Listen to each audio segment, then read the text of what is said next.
menganggap bahwa bermain itu sesuatu yang tidak berguna. Jangan salah, ternyata pada saat bermain, anak usia dini belajar banyak sekali. Dan penelitian memperlihatkan bahwa ketika anak bermain, otak mereka bekerja sangat optimal. Dan secara fisik, pertumbuhan mereka menjadi lebih baik karena mereka selalu bergerak secara aktif. Jadi, bermain adalah belajar yang sesungguhnya bagi anak usia dini. Program Guruku kali ini akan membahas bagaimana memahami pola bermain anak secara aktif. Yuk kita lihat. Oke teman-teman, hari ini kita mau belajar menebalkan huruf, ya. Oke, siapa yang mau? Oke, hari ini Pak Idris mau membagikan huruf-huruf. Saat anak bermain, ia belajar banyak sekali. Baik itu bermain secara berkelompok maupun bermain sendirian. Otak mereka bekerja sangat aktif saat mereka bermain. Makanya para ahli menyatakan bermain adalah belajarnya anak usia dini. Dan itu mutlak harus diberlakukan pada program pembelajaran anak usia dini. Tapi kenyataannya di lapangan masih banyak lembaga pendidikan anak usia dini yang memisahkan proses belajar dengan bermain.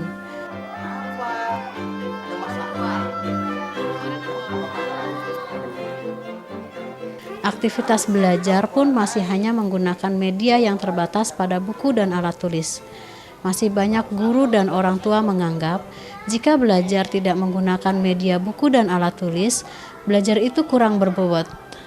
Padahal ada banyak sekali kegiatan menarik yang dapat dilakukan dalam rangka mengembangkan seluruh kemampuan anak usia dini untuk mempersiapkan mereka memasuki jenjang pendidikan selanjutnya. Oke, selamat bekerja. Jika banyak orang tua dan guru masih mengira persiapan untuk masuk ke SD adalah bisa baca tulis hitung, itu salah besar. Di sekolah dasar, anak tidak hanya memasuki kelas 1 kan, ia juga akan terus memasuki kelas yang lebih tinggi. Apakah kita sudah pelajari kurikulum di SD secara keseluruhan sampai kelas 6? Contohnya di kelas 3, anak sudah diminta untuk menulis sebuah karangan 1 paragraf. Jika anak hanya bisa baca dan tulis, tidak senang membaca, dan otot-otot pergelangan tangannya tidak kuat untuk menulis, apa yang terjadi? Dia tidak tahu apa yang akan ditulis, dan kalaupun tahu, baru setengah tangannya sudah lelah untuk menulis. Begitu juga dengan berhitung, ia harus menyelesaikan perkalian atau pembagian yang panjang. Mungkin dia bisa dan tahu caranya, tapi keburu lelah tangannya untuk menuliskan. Jadi, lakukan kegiatan-kegiatan yang menggunakan berbagai media untuk memperkuat otot-otot jari dan pergelangan tangannya, memperkuat punggungnya, dan mempertajam penglihatan dan pendengarannya.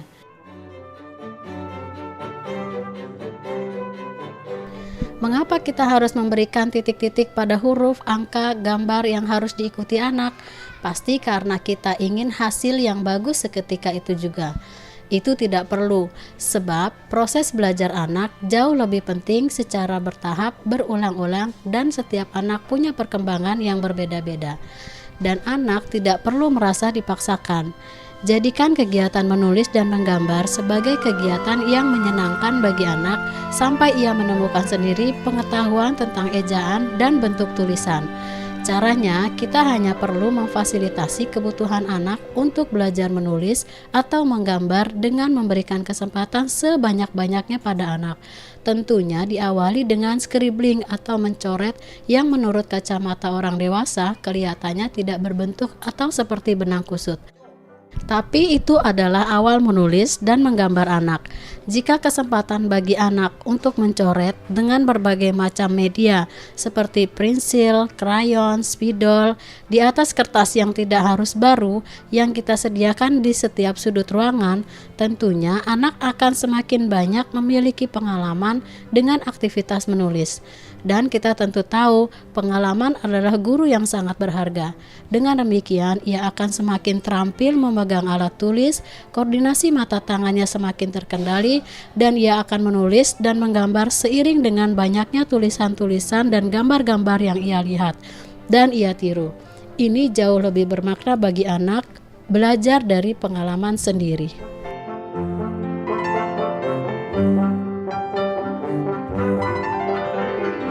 Media belajar itu tidak harus mahal. Manfaatkan saja bahan-bahan yang ada di sekitar kita. Jangan lupa, mulai sedini mungkin. Jangan tunggu nanti saat anak masuk sekolah dan lakukan berulang-ulang ya. Halo Ibu, apa kabar? Baik, alhamdulillah. Ibu apa kabar? Alhamdulillah baik. Bu. Baik, Ya. semua syukur. Ibu, nama saya Dian Ansuria. Saya kesini ingin berbagi pengalaman saya selama 10 tahun mendidik anak usia dini. Dan itu tidak mudah pastinya kan. Tadi kita sudah lihat di monitor di suatu lembaga PAUD yang ditayangkan tadi. Iya nih Bu, bener kejadian sama anak saya juga. Itu kalau di rumah maunya main aja gak mau belajar. Itu gimana ya cara saya supaya anak itu di rumah tetap mau belajar juga gitu. Ya, Ibu jangan salah loh Bu. Bermain itu sama dengan belajar buat anak usia dini. Iya. Jadi kita harus ingat bahwa ketika anak bermain dia pasti belajar.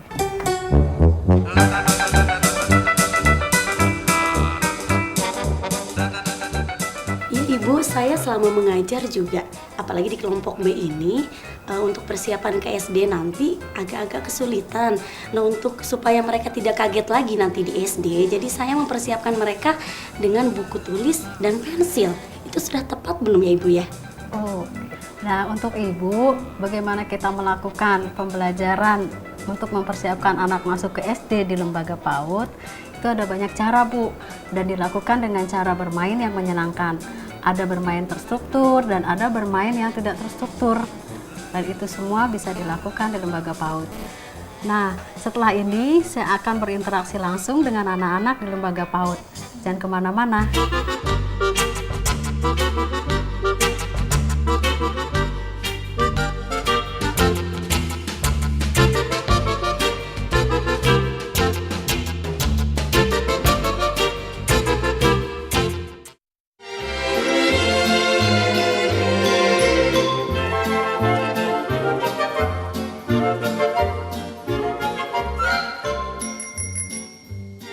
Masih di program Guruku. Kali ini temanya adalah bermain aktif pada anak usia dini. Sekarang saya akan berinteraksi langsung dengan anak-anak di lembaga PAUD. Ibu-ibu nanti bisa lihat melalui monitor ini.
Terdapat dua jenis bermain aktif bagi anak, yaitu bermain berstruktur dan bermain tidak berstruktur.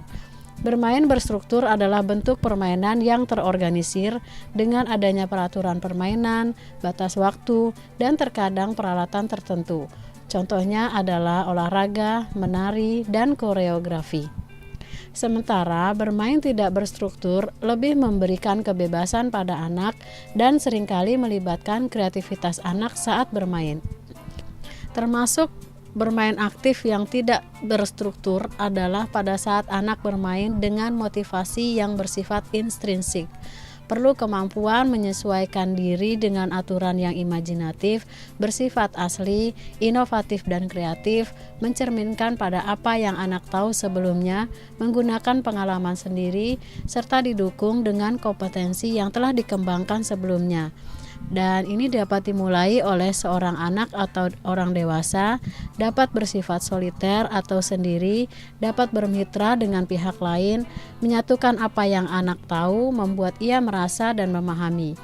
Saat anak bermain bebas atau main aktif tidak berstruktur, para ahli menyatakan bahwa mereka akan memperlihatkan kemampuan menyelesaikan masalah dengan cara yang sangat kreatif.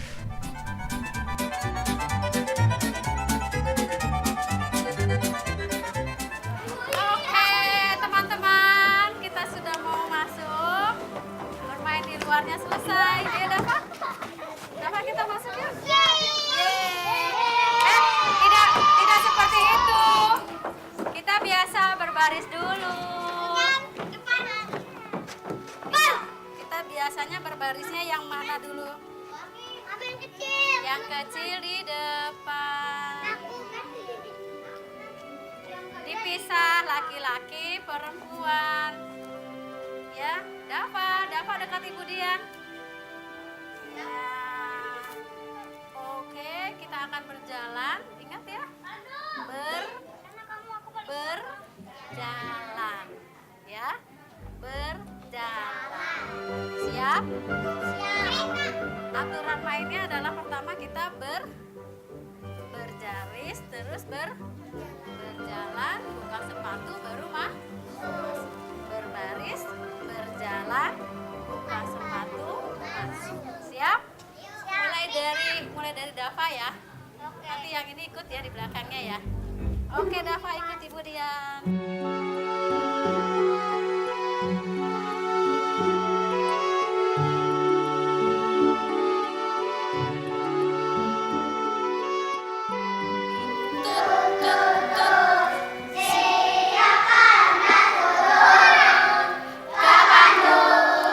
Surabaya, bolehlah naik dengan percuma. Ayo kawanku lekas naik, keretaku tak berhenti lama. Kita bentuk lingkaran. Oke, tadi Ibu Dian janji kita mau main di dalam, mau menari. Yes. Kita latihan pakai baju ini dulu. Biasanya kita ganti kostum menari kalau kita mau pentas. Belum tahu nanti kostumnya apa. Tempatnya bebas. Boleh di mana aja.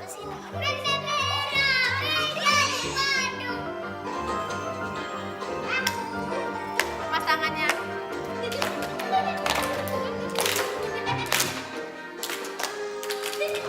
Dengerin ya. Bertepuk tangan dahulu, kini gerakkan kakimu, berputar di lingkaran, mari bersama kembali di tempat semula. Bertepuk tangan dahulu. Nah pemirsa, kita lihat saya mengajak anak-anak menari. Kenapa? Pada saat menari, anak-anak bergerak mengolah tubuhnya, mengikuti irama musik dan bergerak sesuai kata-kata yang ada di lagu.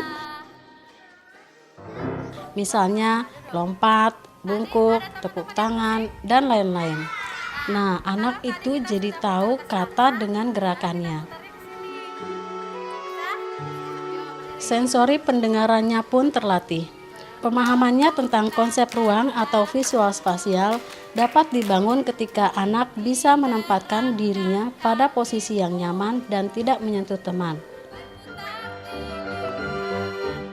Kepekaan sensori pendengaran dan visual spasial sangat diperlukan untuk membaca dan menulis. Ketika anak menari, ada gerakan-gerakan yang diulang pada hitungan-hitungan tertentu. Nah, ini tentu akan membantu anak mengembangkan kemampuan berhitung. Berputar di lingkaran, mari berpandu di tempat semula. Oke, bagus. Karena semua itu dilakukan dengan menari, maka tentu saja hal ini akan menyenangkan anak dan tanpa disadari mereka sebetulnya belajar banyak sekali. Mulai lagi. Saat anak bergerak mengikuti kegiatan bermain terstruktur, ini adalah kesempatan bagi anak untuk mengembangkan berbagai potensi kecerdasan dan keterampilan tubuhnya, sehingga aktivitas gerak tubuhnya menjadi lebih bermakna. Misalnya, sensori mata dan pendengarannya menjadi lebih peka saat ia menari mengikuti irama musik dengan gerakan tubuh sesuai kata yang ada dalam lagu. Kemampuan mengendalikan diri agar gerakannya stabil dan seimbang, semua itu diperlukan anak untuk kebutuhan keterampilan hidupnya nanti. Dan kita tahu, sensori mata dan pendengaran serta kekuatan motorik anak diperlukan juga untuk keterampilan baca tulis hitung. Angkat kaki kedua, ke pinggang keduanya, badan kita bungkukkan. Berdiri dengan tegap, balik kanan lagi. Ya, hebat. Lagi.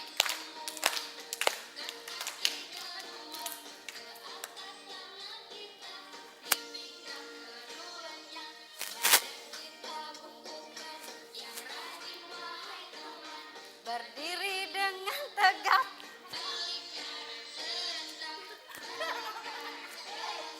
Ya, hebat. Lagi.